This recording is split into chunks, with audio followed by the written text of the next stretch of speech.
I started picking up a lot of my financial knowledge and just financial principles when I was younger, around 19 years old. And I learned it from a lot of different people that had more success than me. I studied anybody and everybody I could. I picked up every single self book or some kind of financial advice book. And obviously, you can discern which ones are good or not. I'm a Christian, so if it lines up with your spiritual beliefs, or even if it's a secular beliefs, just make sure it's a good fit for you. But I started reading and soaking up everything I could that had anything to do with finances. And that's where I started learning, like, okay, let's start tracking everything. Let's get so crazy about this. Like, every single penny that comes in and every single penny that comes out. And there's a couple books off the top of my head I would highly recommend checking out, like Rich Dad, Poor Dad, Think and Grow Rich. And there's probably a million more out there, but just make sure it lines up with what you're looking to accomplish. Before I continue, make sure you like and subscribe so I know that you enjoy this content. My personal story, I was very conscious of money at a pretty young age. I didn't grow up in a very wealthy family. When I was 19 and I first started kind of my journey to making sure my finances were set up or making sure my finances were in a better state than they were, because I was eating Chef Boyardee and ramen noodles for a hot minute there. And a lot of you will probably laugh, and some of you may relate. I hope you don't ever have to relate because that does not taste good, especially for an extended period of time. But what's cool with your finances is you have to be money conscious of what you're spending your money on. And for example, all the money that you have coming in, you got to be careful you're not overspending on food. It's very easy to overspend on food, especially if you're eating out all the time, or even putting things on credit cards when hey, I don't have to worry about that right now. It's a very, very dangerous mentality. Or even just little things like having a little bit of fun, or even small subscriptions, even if they're under $5. That's what usually bleeds people slowly. It bleeds their finances, or even bigger subscriptions.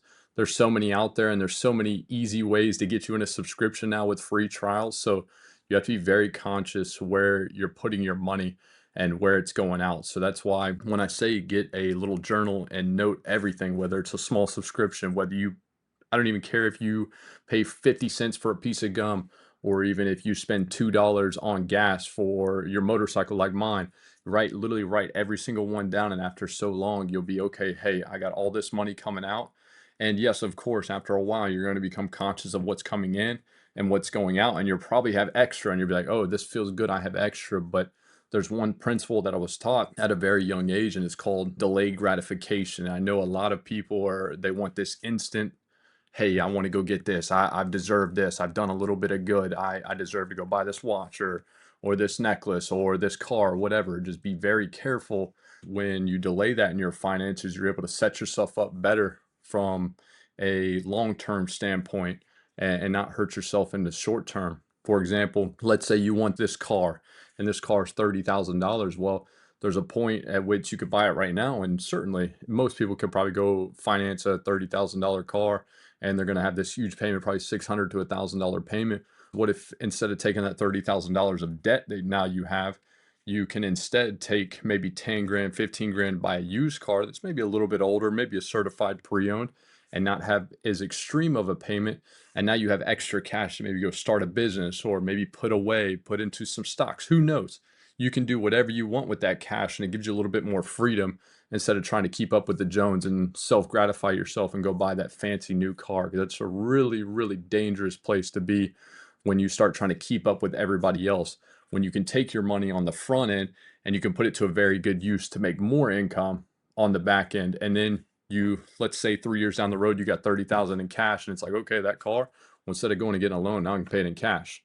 Or if you do decide to get a loan, now you have all this extra cash, and your credit's probably going to be a lot better as well. Some of the greatest tips I wish I knew when I was 16, 17, getting ready to turn 18, was get a credit card as soon as possible. There is this crazy stigma and stereotype with credit, and credit's the most evil thing in the world. And credit is literally an amazing thing. You get to use someone else's money and you don't have to touch your own. That's an amazing thought, but it's very dangerous because a lot of people misunderstand credit or don't use credit in the way it should be used. They use it for personal pleasure or fun things or things they don't need. When I was 16, 17, 18, I didn't even know what credit was. I was told the credit's the enemy. You don't want to do this. You shouldn't have a credit card. And it hurt because when I got to 19, 20, and it's like, okay, well, I needed a car at the time because I wasn't doing that well. I'd had my first business, but it wasn't doing that well. I needed to get a car. So unfortunately I had to go get a co-signer, and that was a whole nother pain. So when you're 16, 17, and maybe you have to wait until you're 18 if you can't find someone to co-sign for you, but get you a starter credit card. You can go on any kind of credit card app on your iPhone, Android, whatever it is, and just look up like a starter credit card where you can get one that'll get you a $500 limit.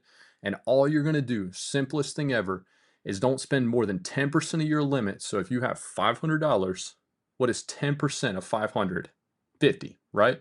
So what you'll do is you won't spend more than $50 on this credit card every single month. So what you'll do is you'll buy gas once a month and pay it off instantly. So it doesn't matter. You'll start slowly building your credit. And yes, it's going to take time to build your credit, especially when you're that young. You usually starting at a very minimal credit.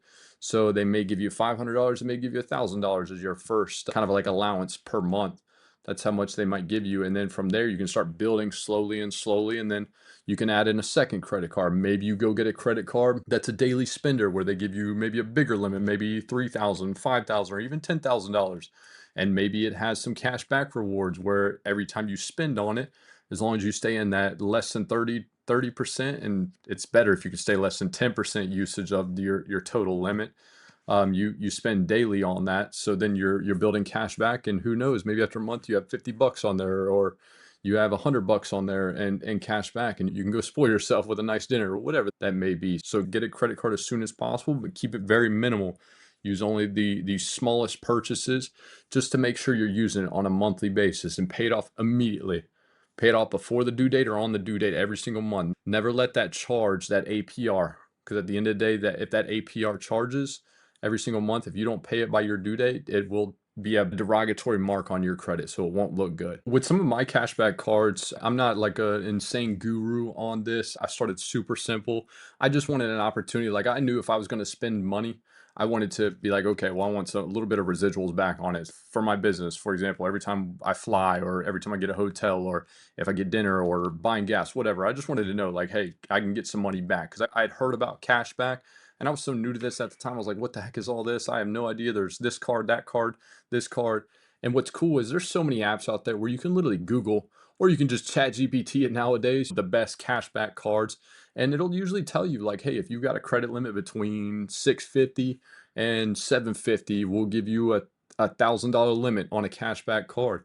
And you can go look up the best cashback cards, but anywhere from 1% to probably 4% or even 5% cashback on very specific things, maybe like travel or even your hotels. Those are great ways to start to get some cash back, because if you're going to be spending that money, like, hey, let's get some rewards for it too. I looked at one of my other cards today. I hadn't looked at it in probably 6 months, and I had over $200 in cash back just because it's my daily spender on what I put my gas and my food on. So I was like, it's a no-brainer. Why not do that? Because at the end of the day, I'm spending someone else's money anyways, and they're paying me for it. So it was like, why not do that? When it comes to routines, I have a couple routines that I go through every single month. And one of the first ones is I have certain bills that I have every single month, whether it be this credit card, that credit card, or maybe a payment for a car or whatever that may be. And what I do is I literally write these things down. You can do it in Excel if you're tech savvy, or even if you like it old school like me, I take a little notebook like this, and I'll literally write down all my bills every single month, the exact date they're going to come out. And once they're paid, I give them a little check mark. So at the end of the month, I can literally tally up how much money came out of my earned income. And you pretty much get a plus or minus threshold. So if I made this much money from this business, or made this much money from this job, I have my total income coming in, and then I have all my bills on my left, which have my total pretty much outcome. Like, this is all the money that's going out, and then you can subtract the difference, and then you see the difference. Like, hey, am I saving money, or am I making money every single month? And I like writing mine down. I'm a little bit old school with pen and paper, but you can do it on Excel if you're tech savvy. If you enjoyed this video, make sure you like and subscribe, and I'll see you on the next one.